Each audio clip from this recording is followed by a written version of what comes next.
Subscribe to the channel and hear even more exciting stories. My wedding day surprise that left everyone in shock. Throw RA, because my entire social circle reads this sub, and I'm about to overshare my life. Here's the story of how my perfect wedding turned into a Reddit thread no one would believe. I'm Anna, 27F, and I was that annoyingly enthusiastic bride. You know the type. Color-coded Pinterest boards, monogrammed everything, engagement photos that made people roll their eyes and double-tap anyway.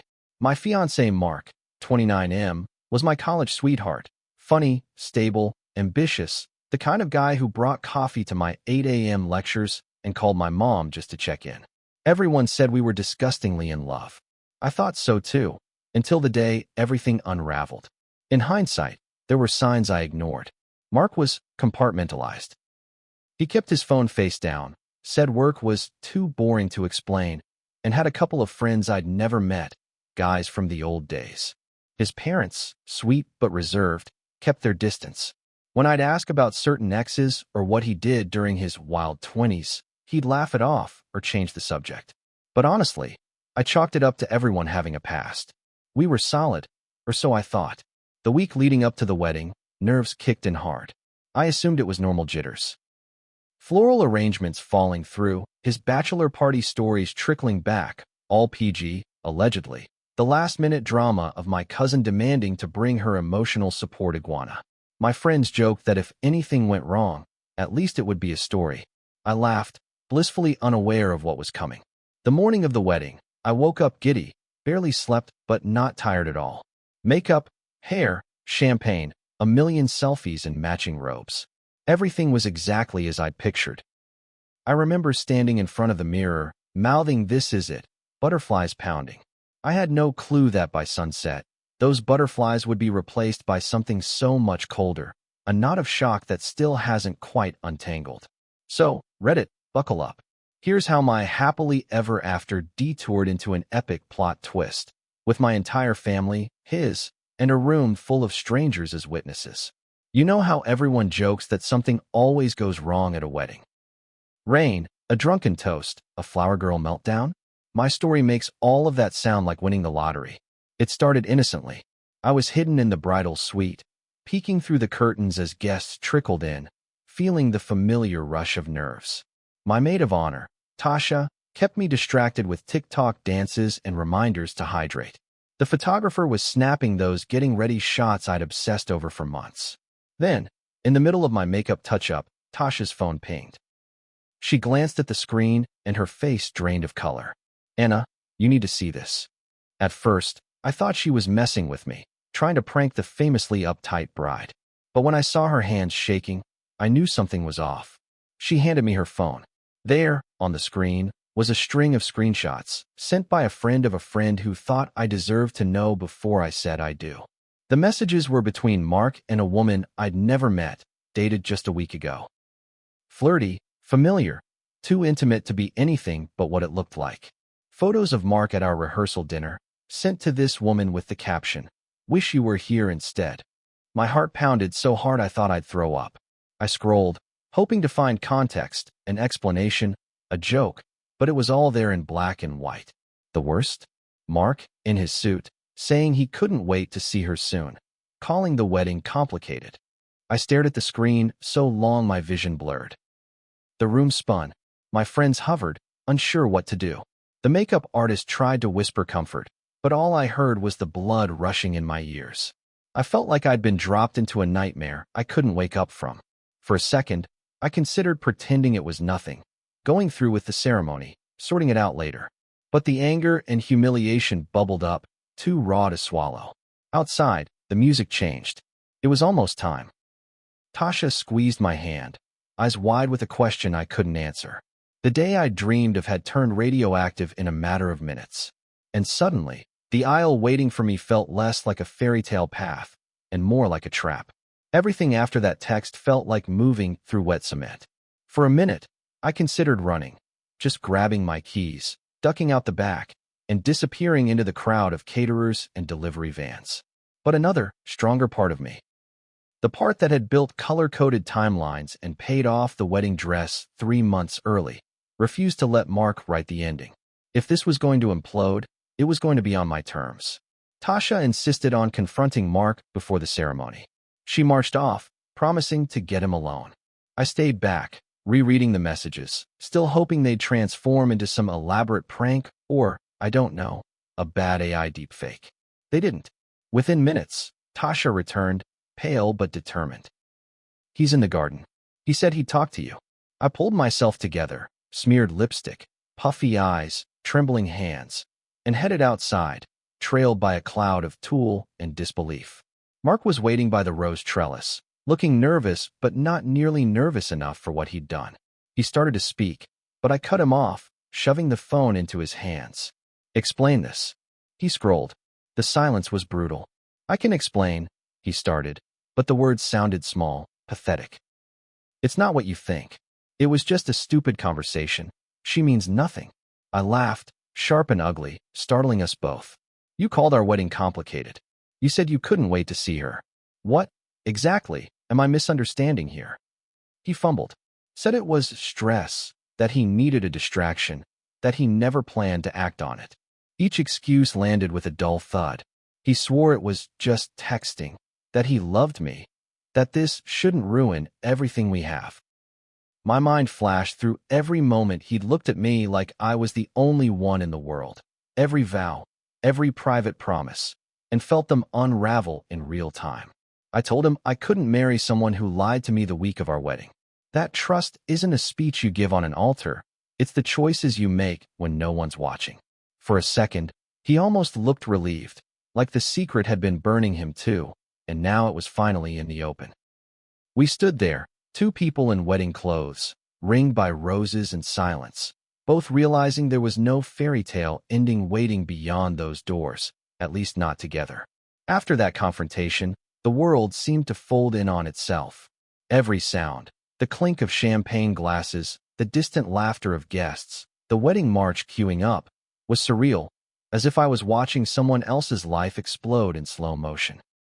I stumbled back into the bridal suite, face flushed, eyes brimming, dress dragging behind me like an anchor. Tasha closed the door and pulled me into a fierce hug. "You don't have to do anything you don't want to," she whispered. The wedding planner appeared, nervous and fidgety. "They're waiting, Anna. Are you ready?" Her voice faded as she caught sight of my ruined mascara. I looked at my reflection. This overgrown princess in white, on the brink of the biggest decision of her life, and all I could see was a stranger. The sadness hit first. 6 years with Mark, all those inside jokes, those us-against-the-world nights, the home we'd picked out together. My mind replayed every moment, now tainted with a sick feeling.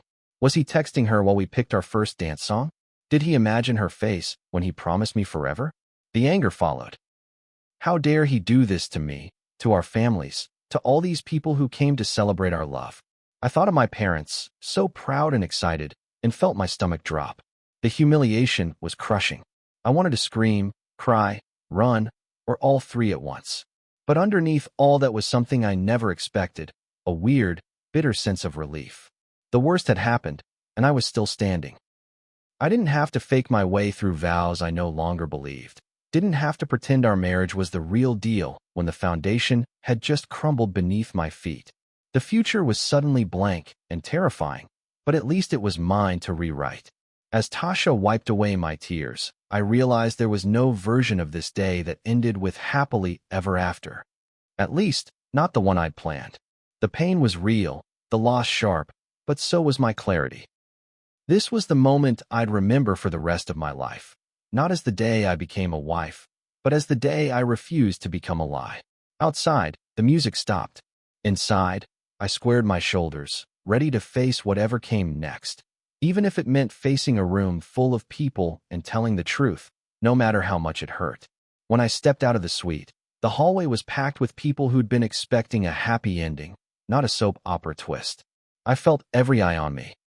My mother dabbing at her eyes with a tissue, my dad's jaw set like stone, Tasha at my elbow squeezing my hand so hard it hurt. A few guests looked confused. Some, already gossiping. It didn't matter. I knew what I had to do. The wedding planner approached with one last-ditch attempt at normalcy. "Anna, we can stall a bit. Maybe just take a breather. Go ahead with the reception. Figure things out quietly. The suggestion made me feel queasy. Pretending was what had gotten me here. I shook my head. No more pretending. The doors to the ceremony space were open. I could see the archway, the petals on the floor, all those hopeful faces turned toward the aisle. I took a deep breath, walked in, and motioned for the officiant to hold off. Mark stood at the altar, hands twisting, not meeting my eyes. I stepped up beside him, not to say I do, but to say my piece. "Thank you all for coming," I said, my voice shaking but loud. "You've all supported Mark and me through everything. But I just learned something I can't ignore. This wedding, it isn't happening today. We both deserve better than a marriage built on half-truths. So I'm calling it off." Gasps, whispers, a couple of cries from his side of the family. But also relief. The truth was out. No more charade. Mark tried to speak, to apologize in front of everyone, but I stopped him with a look. "You made your choices. Now I'm making mine." I walked out, veil trailing, heart pounding, head high. There were hugs in the hallway, tears, confusion, a few people snapping photos for Instagram drama. My family rallied, my mom fierce in her support, my dad quietly wrapping me in a bear hug. Friends surrounded me, some stunned, some proud, all there for me. The pain was still there, sharp, humiliating, overwhelming. But underneath it, a stubborn flame of pride. I hadn't been able to save my fairy tale, but I'd saved myself. I realized then that sometimes the bravest thing you can do isn't holding on. It's letting go. After the ceremony, that wasn't. Everything happened in a blur. Some guests stormed out, offended by the scene. Others hovered near the hors d'oeuvres, unsure whether to leave or awkwardly eat their feelings. My phone blew up with messages, support, confusion, even a few backhanded "Are you sure?" texts from relatives who thought I was being dramatic. I ignored them all. Mark disappeared quickly, escorted by his best man and, I later learned, his furious mother. I felt strangely empty seeing him go, like I was watching someone else's life splinter. The venue manager kindly boxed up the untouched cake, the flowers, the wedding favors. The reception playlist was still queued up, just the way you are, echoing out as staff cleared away tables. My parents took me home, and the car ride was silent, except for my mom squeezing my hand every few minutes. When we got inside, I went straight to my old room, still decorated in pastel colors from high school, and sat on the bed in my ruined dress. All the adrenaline that had kept me upright faded, and I let myself cry. Really cry, for the first time that day. Calls and texts kept coming. Some from people I barely knew, some from friends who wanted to drop by, some from distant family offering advice. I let Tasha handle most of it. She became my unofficial bouncer, fielding messages, telling anyone who asked, "Anna's not taking calls. She's taking care of herself."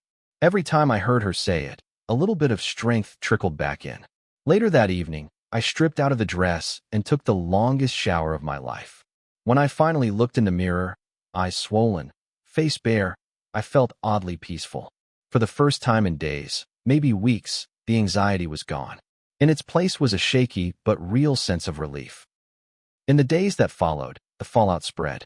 Mark tried to call, first to apologize, then to plead, then just to talk.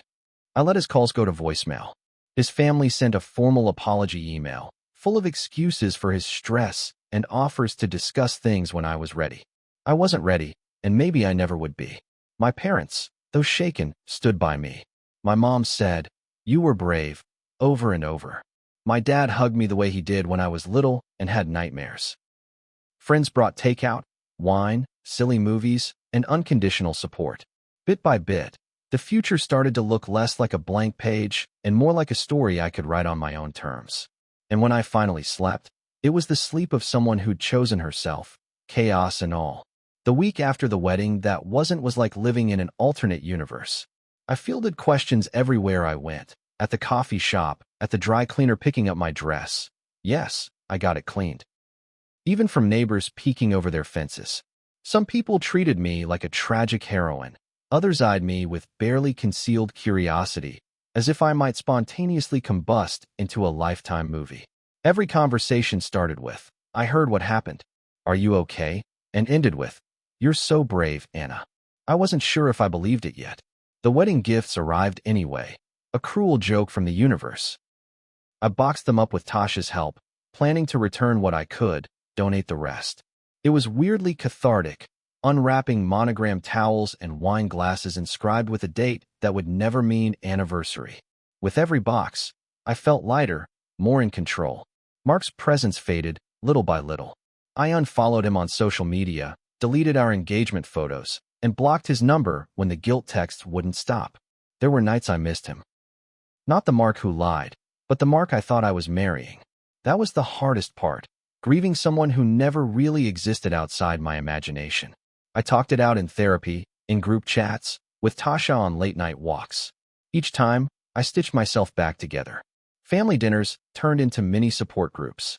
My dad opened up about heartbreaks he'd never mentioned.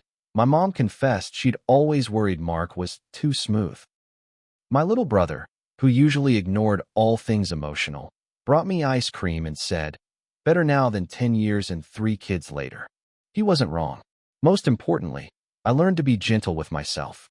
I stopped replaying the what-ifs. What if I'd never seen those texts? What if I'd ignored the red flags? What if I'd walked down the aisle and tried to pretend? Instead, I started to see my choice as an act of love, not just for myself, but for the kind of future I wanted. A real one, built on truth, not fantasy. Every day, the ache faded a little more. And with every sunrise, I started to believe that something good could grow from the ashes, even if it took time. In the following weeks, I rebuilt. I started running again, signed up for a pottery class, and let Tasha drag me out for brunches where no one whispered the word wedding. My family joked more, the awkward silences faded, and my laughter started sounding real. When Mark finally stopped reaching out, a new peace settled in. There was no closure talk, no drawn-out drama, just a slow, necessary drifting apart. I boxed up the last of our memories and dropped them at a donation center, walking out lighter than I'd felt in months. For the first time in a long while, I liked who I saw in the mirror. Not someone who needed rescuing, but someone who could rescue herself. I wasn't the same Anna who planned her life by checklists and seating charts. I was something stronger, and honestly, that felt better than any fairy tale I'd ever imagined. Looking back, I realize heartbreak is a brutal, necessary teacher. I learned that trust isn't just about believing someone's words. It's about paying attention to your own gut. Red flags aren't nerves or cold feet. They're your instincts trying to save you. If you're in a relationship and something feels off, don't be afraid to ask questions. Don't ignore what hurts just to protect a fantasy. I learned that loving yourself sometimes means making the hardest choice, walking away from someone you thought was your forever. And if your big day ever turns into a disaster, know this: you are allowed to choose yourself, even when the whole world is watching. Now, when I think of my wedding day, I don't feel shame. I feel proud. I did the bravest thing I've ever done. I stood up for myself, for my worth, and for the life I truly deserve. The fairy tale wasn't real, but my strength absolutely is. So here's my advice to anyone facing betrayal or heartbreak. It's okay to rewrite your story. It's okay to let go, even on the most important day. You are not your worst day. You are the courage it takes to start again. If you're out there wondering if you'll ever feel whole, trust me, you will. And when you do, that will be your real happily ever after.